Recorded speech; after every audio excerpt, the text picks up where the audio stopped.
देखिए 20 अगस्त को लोकसभा में अमित शाह ने एक बिल पेश किया और उस बिल के आते ही बहुत ज्यादा हंगामा हुआ, जोरदार हंगामा हुआ। और आपको बता दें ये जो बिल था, 3 विधेयक बिल पेश किए गए थे, जिसमें 130वां संशोधन विधेयक बिल।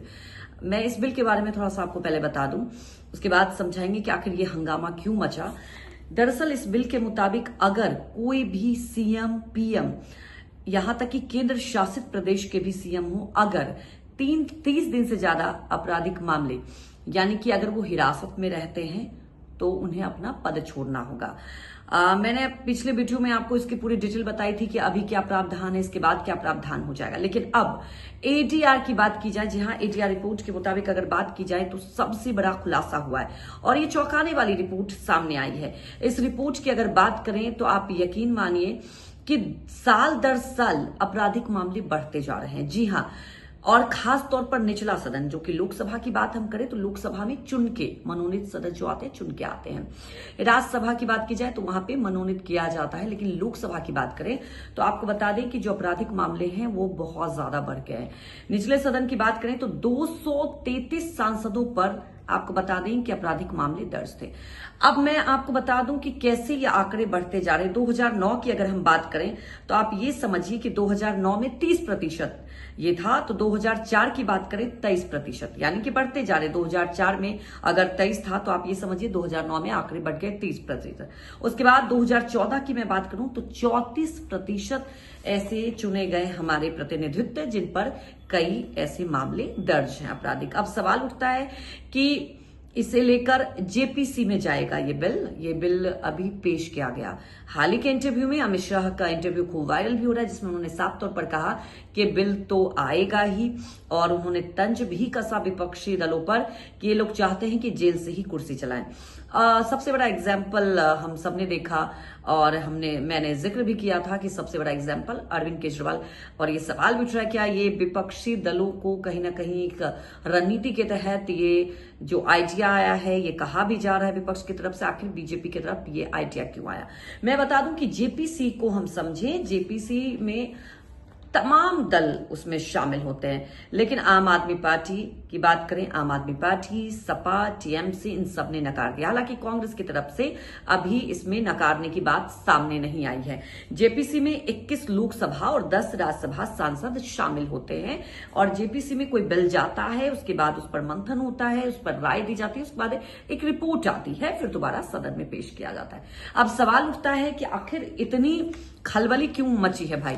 तो अब आप सोच रहे होंगे कि ऐसा तो नहीं कि बीजेपी की तरफ से बिल जा रहा है, बिल लाया गया है तो बीजेपी में कोई दागी नहीं। आपको मैं जो आंकड़े बताऊंगी, और ये आंकड़े एटीआर की रिपोर्ट में जो आया है, आप सुनकर हैरान हो जाएंगे।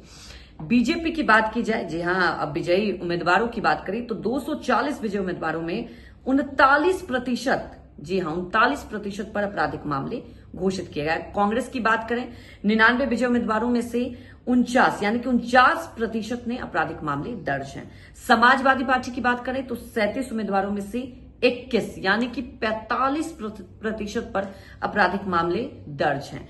अब सवाल उठ जाता है कि जिस तरह से आप देखिए, टीएमसी की भी मैं बात कर लूं 24%, और जबकि आप डीएमके की बात करें तो 31%, टीडीपी की बात करें तो 57%, और आम आदमी पार्टी की बात करें तो आम आदमी पार्टी तो आपने देखा ही, कई सारे आरोप लगे। अब सवाल उठता है कि ये तमाम दल, मैं मुख्य पार्टियों की अभी आपको गिनवा रही थी आंकड़े, ये जो रिपोर्ट आया है, तो सवाल उठता है आखिर इस बिल से आखिर क्यों सब घबराए हुए हैं।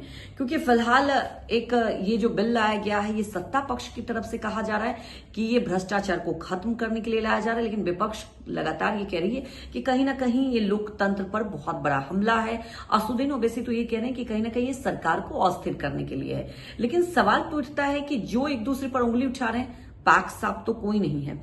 और मुझे लगता है कि मैं इस वीडियो में ये आंकड़े भी बता रही हूं, साथ में मैं ये अपने व्यूअर और जो भी अगर ये वीडियो आप लोग देखें और ये साझा जरूर करें, ये हम सब के लिए जो रिपोर्ट है आंख खोलने वाली है। ये सवाल छोड़कर जाती हूं मैं आप लोगों को कि अगर हम चुनते हैं जनप्रतिनिधि, और मैंने निचले सदन के आंकड़े की बात करी, और देखिए साल दर साल 2009 के भी मैंने बताया, 2014 में ये आंकड़े बढ़ते जा रहे हैं, यानी कि जो हम सांसद, जो हम जनप्रतिनिधि चुन के आते हैं, वो कहीं ना कहीं ज्यादा अब फीसदी में बढ़ रहे हैं आपराधिक मामलों को। तो क्या ये हम सब के लिए आंख खोलने वाला नहीं कि आप अपने जब वोट देने जाते हैं तो सोच समझकर अपने मताधिकार का इस्तेमाल करें, क्योंकि आपका एक एक वोट बहुत मायने रखता है। अब ये आंख खोलने वाले आंकड़े हैं और मुझे लगता है अब देखने वाली बात यह है कि ये रिपोर्ट जो अभी जेपीसी के पास जाएगा, लेकिन अगर ये बिल आता है तो वाकई राजनीतिक आप जो दृष्टिकोण कह सकते हैं उसमें एक बहुत बड़ा बदलाव होगा।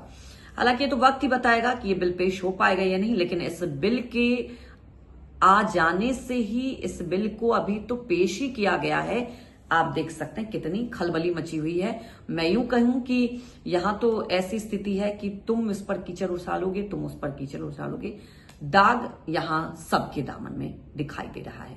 जरूर इस वीडियो को शेयर करें और कमेंट में मुझे अपनी राय भी साझा करें। नमस्कार।